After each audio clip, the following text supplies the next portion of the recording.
బాపట్ల జిల్లా వెల్లపాడులో టీడీపీ నేతలు బరి తెగించారు. యూరియా పంపిణీ కేంద్రాల్లో దౌర్జన్యానికి పాల్పడుతున్నారు. అధికారులు లేకుండా టీడీపీ నేతలు వారికి అనుకూలంగా ఉండే వారికే యూరియా పంపిణీ చేస్తున్నారు. యూరియా లేదని చెప్పి వైఎస్ఆర్సీపీకి సానుభూతి పరులుగా ఉన్న రైతులను వెనక్కి పంపిస్తున్నారు. దీంతో విషయం తెలుసుకున్న వేమూరు నియోజకవర్గ వైఎస్ఆర్సీపీ సమన్వయకర్త వరికుటి అశోక్ బాబు యూరియా పంపిణీ కేంద్రాలను పరిశీలించారు. ఉన్నతాధికారులకు ఫోన్ చేసి ఫిర్యాదు చేశారు. టీడీపీ నేతలు యూరియాను బ్లాక్లో అమ్ముకుంటున్నారని ఆగ్రహం వ్యక్తం చేశారు. వెంటనే వారిపై చర్యలు తీసుకోవాలని డిమాండ్ చేశారు. ₹26.50 మరి ఇక్కడ ₹290 కలెక్ట్ చేస్తున్నట్లున్నారు.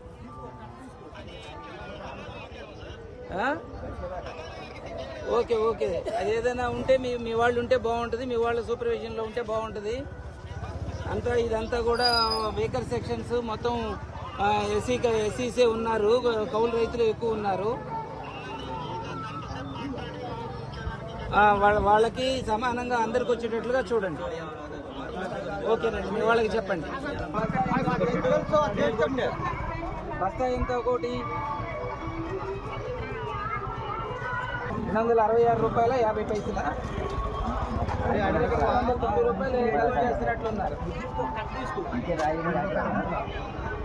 కూడా వేకర్ సెక్షన్స్ మొత్తం ఎస్సీసే ఉన్నారు, కౌలు రైతులు ఎక్కువ ఉన్నారు.